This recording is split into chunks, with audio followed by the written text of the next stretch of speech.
Agora chegou o momento dele começar a construir este grande templo em Israel.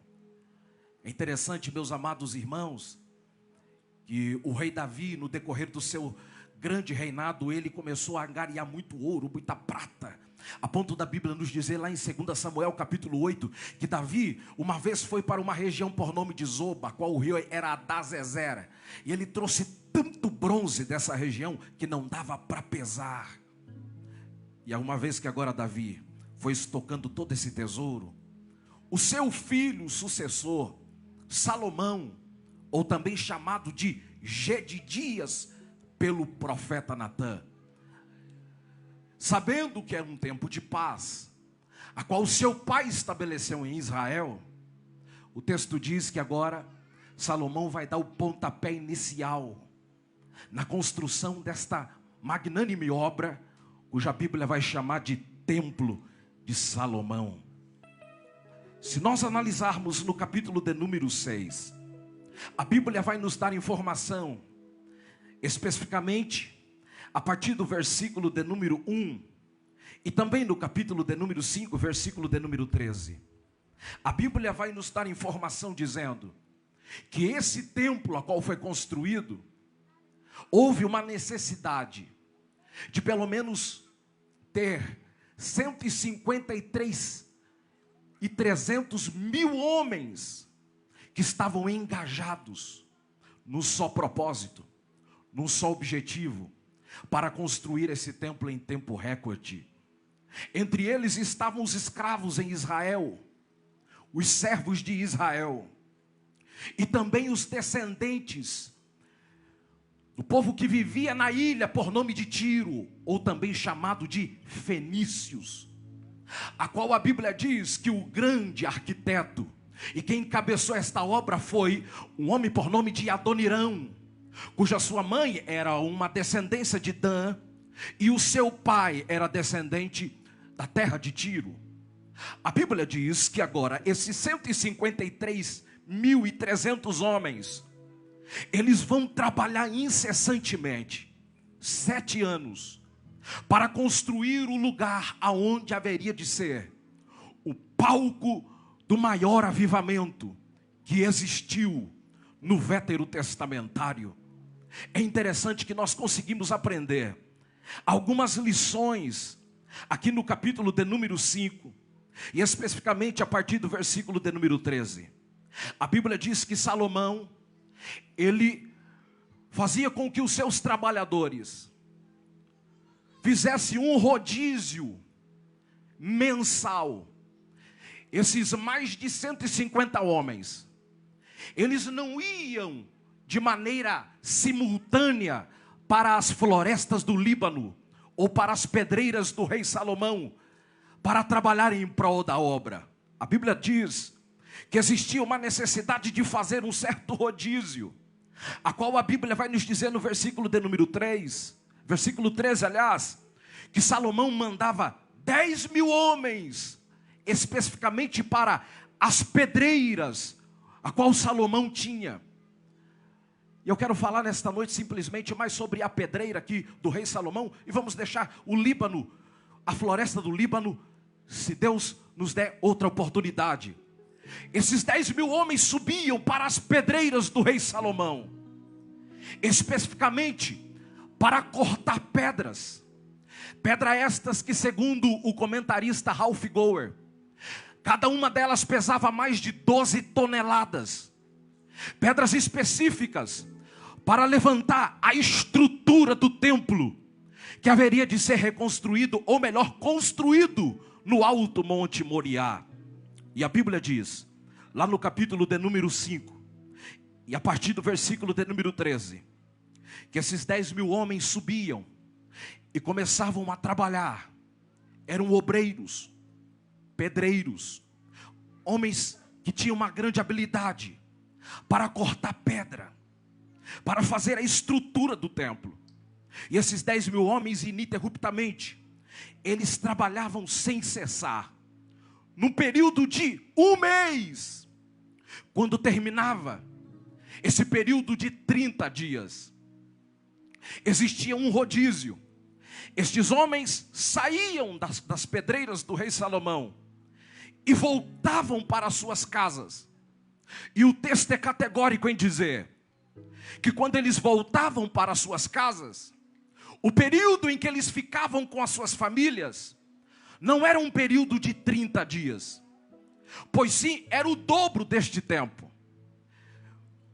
A Bíblia diz que eles ficavam um período de 60 dias no âmago da sua família, juntamente com a sua esposa, juntamente com os seus filhos, juntamente com os seus descendentes. E aqui a gente já consegue extrair uma lição extraordinária. Sabe o que me chama a atenção? É que esses homens trabalhavam um mês em prol a obra, a qual haveria de ser o templo de Salomão. Mas o tempo que eles gastavam construindo, ou arrancando pedras, para construir aquele grande templo, era a metade do tempo que eles gastavam dentro das suas próprias casas. Então era 30 dias trabalhando em prol do crescimento da obra, e 60 dias no âmago da família, estruturando a família, estabelecendo a família, edificando a família. O que a gente aprende com isso aqui? O que Salomão está nos ensinando aqui? Salomão aqui está nos dando uma grande lição. E qual é a lição que Salomão está nos dando? Que a família é a primazia de qualquer homem e de qualquer obreiro ou de qualquer pregador, cantor, servo de Deus. A primazia sempre haverá de ser a família. Salomão aqui está ensinando que não existe sucesso ministerial se a família não estiver estruturada. Não existe sucesso ministerial se a família não estiver estabelecida. 30 dias, pedreira de Salomão, obra do Senhor. 60 dias, estrutura a família. Ou seja, o tempo mais gasto e bem gasto é quando nós gastamos tempo com a nossa família, porque família é o patrimônio legal, o pilar da sociedade. O que o diabo quer nos dias de hoje é destruir as famílias. Semana passada, eu vendo em algumas páginas de jornais, no Facebook, a cidade de Curitiba entrou no top 10 dentre as cidades do Brasil, a qual mais tem problema de infidelidade conjugal. E eu fiquei admirado, porque no fim do roteiro, daquele que escreveu essa informação, na parte baixa ele diz: e a maior parte das infidelidades está no âmago do povo religioso, para não dizer evangélicos. Sabe o que Deus está dizendo? Nós estamos vivendo uma época de pessoas que aparentemente está com o ministério, visivelmente, esteticamente, está perfeito, mas a família está em ruínas, está destruída. Ele faria de tudo para voltar no tempo e mudar as coisas. Saiba o que Deus está nos dizendo aqui. Valorize essa esposa que está do seu lado. Valorize este filho que está contigo. Como a minha alma se alegrou de ver o Joãozinho cantando aqui, porque enquanto ele está louvando aqui, Deus está amparando a sua mãe e a sua irmãzinha que está lá na cidade de Telêmaco Borba. Saiba que coisas materiais passam, mas a família é uma estrutura e um bem que somente o céu pode dar. Levante as suas duas mãos. A sua família não vai ser destruída por Satanás. Deus está blindando o seu casamento. Deus está blindando a sua casa. Oh, aleluias. Essa é a primeira lição que a gente aprende. Esses 10.000 homens ficavam 30 dias trabalhando nas pedreiras. Isso daqui se torna interessante, meus amados irmãos. Sabe por quê? Como é que eles extraíam essas pedras para fazer a estrutura do templo? Champlin vai dizer que essas pedras eram arrancadas do subsolo de uma pedra por nome de calcária. Qual é o nome da pedra? É interessante que a calcária, ela é extremamente branca. Calcária de Israel. E o que me chama a atenção é que quando extraíam essas pedras para fazer a estrutura e levantar as paredes do templo, sabe o que acontecia? O mesmo comentarista Ralph Gower vai dizer que quando extraíam essas pedras do subsolo da calcária e puxavam para fora, essas pedras ainda estavam moles, sem resistência, sem ductibilidade, dureza. Quando eram arrancadas, ainda estavam maleáveis. E vocês sabem muito bem que pedra está falando de algo resistente. Mas essas pedras saíam moles. O que eles faziam então, pregador, para que essas pedras tivessem resistência? No fim da tarde, viravam essas pedras em direção ao sul. Esperava o vento do fim da tarde, a brisa da tarde, fresquinha que vinha no fim da tarde. E aquele vento do sul começava a vir e a soprar. E quando aquele vento tocava na parede daquelas pedras, no contato com o vento e as pedras, por causa do vento, aquelas pedras que estavam moles, que estavam maleáveis, sem resistência, por causa do vento, ela ia ficando resistente. E o vento vinha, resistência. O vento vinha, resistência. O vento vinha, resistência. O vento vinha, resistência. O que a gente aprende com isso? Ano de 2020 não foi ano e não é ano de crente mole. Eu fiquei feliz de chegar aqui e saber que a casa está cheia. O povo está almejando a presença do Senhor. Em muitos templos estão vazios, pastores desesperados, porque muitos crentes não receberam a resistência do vento, da ruach, da pneus, do vento do Espírito. Crente mole, na altura deste ano, já até desviou, já até voltou para cachaça, já até voltou a cheirar cocaína, já até voltou para piqueiras. Mas quem recebeu a resistência do vento do Espírito Santo, oh, quem já recebeu aí? Levante a mãozinha, só quem já recebeu. Deixa a sua mãozinha levantada. Eu estou sentindo a presença do vento aqui, ó. Oh, aleluia. O vento está soprando aqui, ó. Tem gente que entrou aqui que ainda está precisando um pouco mais de resistência. E o vento está dizendo: eu vou adentrar em ti. E eu vou te dar resistência.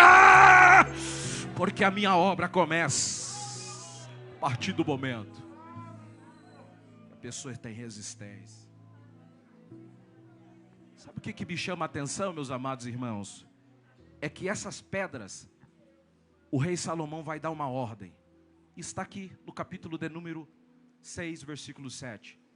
Salomão diz assim, ó, para os pedreiros: quando vocês cortarem as pedras, eu quero que vocês cortem lá na pedreira. Lá. Eu quero que vocês tragam essas pedras já na medida e no modelo a qual Deus estabeleceu. Aí você poderia me perguntar, mas por que Salomão deu essa ordem? Por que Salomão não quis fazer de Jerusalém um canteiro de obras? Irmão, a Bíblia diz aqui, que as ferramentas eram ferros, martelos. E existiam outras ferramentas também de ferro. Olhe para cá. Imagine você ficar um dia, ouvindo ferro, contato com a pedra. Tim, tim, tim, tim, tim, tim. No fim do dia, você vai estar com uma enxaqueca, com uma dor de cabeça, fora do comum. Agora imagine você ficar 7 anos, ouvindo barulhos, incomodando o ouvido. Sabe o que Salomão fez? Corta essas pedras lá na pedreira e já traga elas na medida certa, porque eu preciso fazer jus ao nome dessa cidade. E qual é o nome da cidade? Jerusalém. Lugar do quê? Repita comigo, lugar de paz.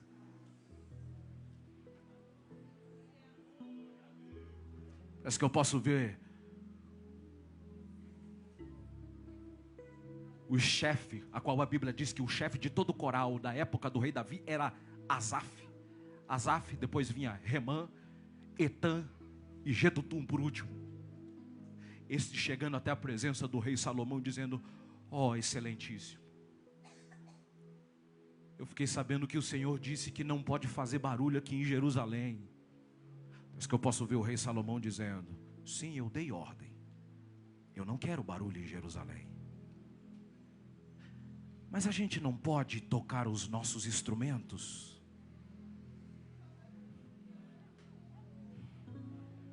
A gente não pode pegar o símbolo e louvar o Senhor? O símbolo é o prato. É o prato feito de bronze. Porque quem tem unção, até um pratinho a glória desce. Que calabás. Parece que eu posso ver Asaf dizendo: meu Senhor, a gente pode louvar aquele que é digno de toda a glória aqui em Jerusalém. Parece que eu posso ver o rei Salomão dizendo: esse barulho pode. Mas a gente pode tocar o alaúde, a harpa, a gente pode salmodiar e louvar aquele a quem manifestou a glória sobre este monte Moriá, uma vez que o seu pai Davi levantou um altar e o fogo desceu. Não só pode, como deve. A única coisa que eu não quero é barulho que incomode. O único barulho que não incomoda Jerusalém é o barulho que sai da boca e dos lábios dos adoradores. Sabe aquela Jerusalém lá na tua casa? Você está entendendo? Aonde está tendo alguns barulhos de incômodos, barulhos de músicas que você não quer que esteja, barulhos de contenda que você luta para não ter, barulhos de discórdia a qual você está lutando dizendo: eu não quero isso aqui. O rei, aquele que é maior do que Salomão, está dando uma ordem lá na sua Jerusalém. E a ordem é essa: Satanás, tira todo barulho que incomodes, porque só vai ter barulho de glórias. Esse barulho não incomoda. Quem trouxe? Quem fala em línguas não tem espaço para falar o que não deves. Quem é cheio do Espírito Santo não tem espaço para falar aquilo que não é devido, porque o único barulho que o céu recebe é esse louvor que sai dos seus lábios. Aí a Bíblia diz, meus amados irmãos, já para a gente concluir, que essas pedras desciam. E a Bíblia diz que existiam 70.000 carregadores de pedras. Eles traziam das pedreiras em direção ao Monte Moriá. Quando chegava no Monte Moriá, chegou o momento de começar a fundamentar a casa. Fizeram o fundamento e começaram a colocar as fileiras de pedras. E foi colocando fileiras de pedras. Então vinha a primeira fileira, a segunda fileira de pedras, a terceira fileira. Repita comigo: a primeira fileira, a segunda fileira, a terceira fileira. Você há de concordar comigo que a segunda fileira, olhe para cá, já estou terminando. A segunda fileira de pedras, ela tem um fator principal. Por quê? Porque ela é suportada pela primeira fileira e pelo fundamento, e ao mesmo tempo ela dá suporte para a terceira fileira de pedras. Então a segunda fileira, ela é suportada pela primeira, e ela suporta a terceira e as demais que estão em cima dela. O que a gente aprende com isso aqui? Que o reino de Deus é assim, é um suportando os outros. Tem gente que diz assim: eu não suporto aquele irmão. Mas a gente tem que suportar você, né? Um monte de falhas. Aproveita e diga para o vizinho que está do seu lado: você vai ter que me suportar com os meus defeitos e minhas falhas. É assim que a gente vai para os céus. Oh, glórias a Deus. É suportando.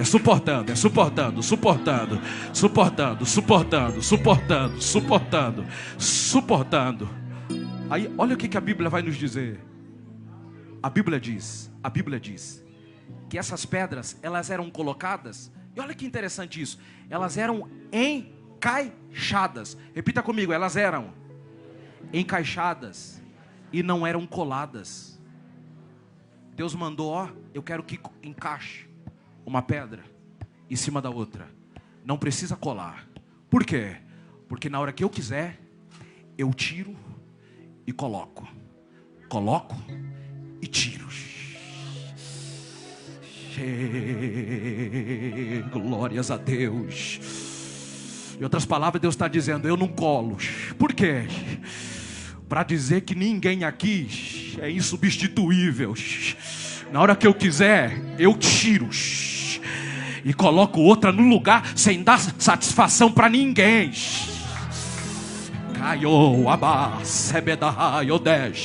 Você já percebeu? Eu acho que aqui não tem esse problema.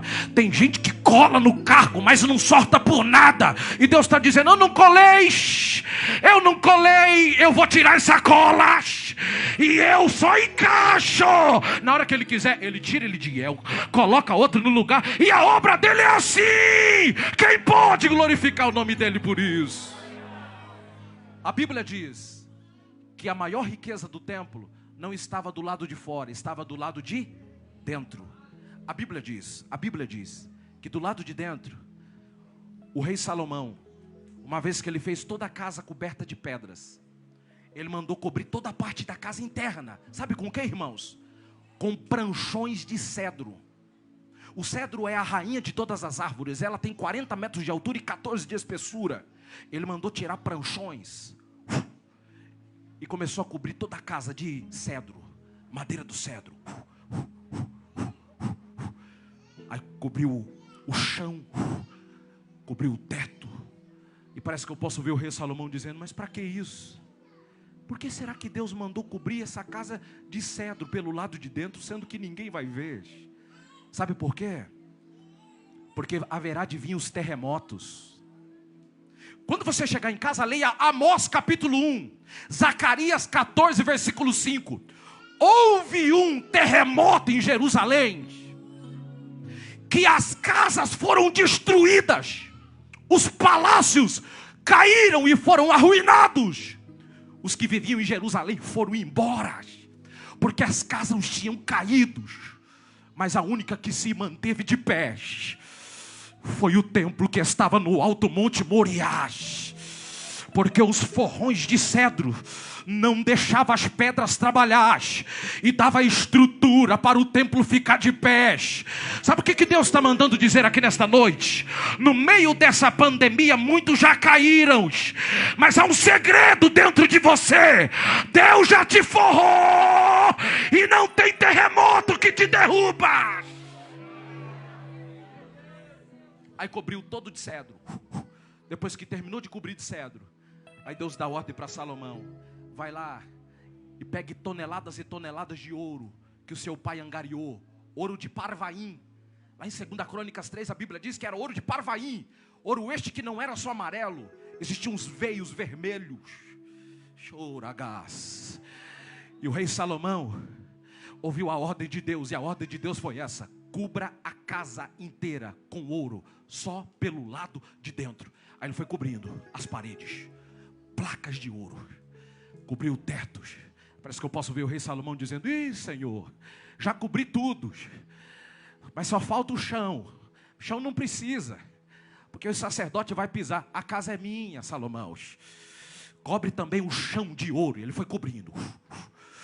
Aí quando chegou lá na porta, a Bíblia diz que ele continua a cobrir o pátio, o chão da casa por ouro. E foi cobrindo, foi cobrindo, foi cobrindo, foi cobrindo. E quem olhava para o lado de fora não via a beleza que tinha dentro do templo. Porque a maior riqueza do ser humano não está pelo lado de fora, está aqui dentro. É aqui dentro que está a maior riqueza do ser humano. A Bíblia diz que quando Salomão terminou de cobrir toda a casa de ouro, parece que eu posso ver Salomão dizendo: é um exagero, Deus, para que tudo isso? Aí Deus olha e diz: Salomão, não terminou ainda. Vai lá e pega toneladas de pedras preciosas: carbúnculo, topázio, diamante, esmeralda, rubis, jacintos. E eu quero que encraveje na parede de ouro pedrinhas preciosas. Vai abrilhantando, vai abrilhantando, vai abrilhantando. Eu termino essa palavra com uma palavra profética para o seu coração. Levante as suas duas mãos e eu concluo agora. Deus está dizendo que Ele vai fazer muito mais do que você pode imaginar.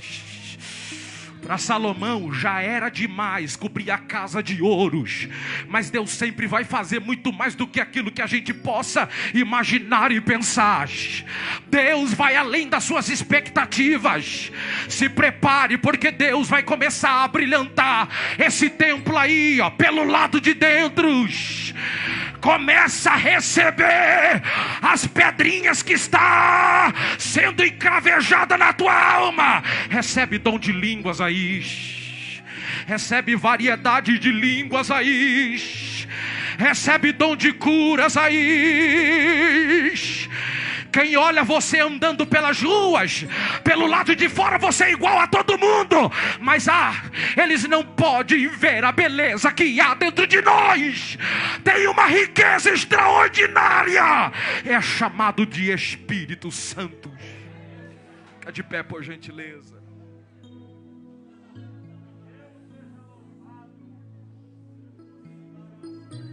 O templo estava pronto. Salomão dá uma ordem: busque a arca da aliança, que está lá do lado do palácio de meu pai Davi. Manda trazer a arca. A Bíblia diz que trouxeram a arca da aliança. E a arca, é interessante que dentro da arca não tinha a vara de amendoeira e não tinha o pote com maná. A única coisa que estava dentro da arca era as duas pedras, o decálogo, os 10 mandamentos. Mas por que, pregador, que a vara de amendoeira já não estava mais e o pote com maná? Sabe por quê? Porque essa arca foi danificada. A Bíblia diz lá em 1 Samuel que Deus matou mais de 50 mil homens porque tentaram olhar para dentro da arca. E eles conseguiram. Abriram a arca, roubaram o pote com maná, levaram a arca, a vara de amendoeira, mas ficou as pedras, ficou a palavra, ficou a palavra. Porque sabe o que a gente aprende com isso? Vara de amendoeira está falando de milagres, pote com o maná está falando de milagres. Mas milagre não tem todo dia, mas a palavra nunca vai faltar. Não é todo dia que a gente entra aqui que tem milagres. Mas qual foi o dia que você entrou aqui que a palavra não te levantou? Qual foi o dia que você entrou aqui que a palavra não te resgatou, não mudou a tua alma? Aí quando a arca foi entronizada no Santo dos Santos, a Bíblia diz que a glória começou a descer. Uma vez que Salomão foi o primeiro rei que quebrou o protocolo. Judeu, israelita, orava de pé, com os olhos abertos, olhando para cima. Salomão falou: preciso fazer algo diferente. Ele foi até um estabelecimento que ficava no pátio, feito de metal.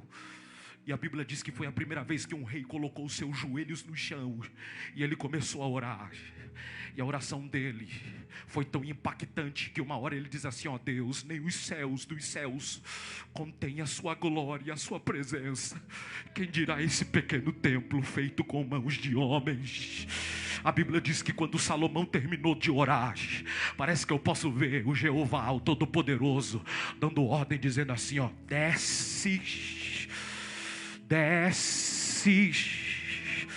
com a labareda de fogo que está aqui nos céus.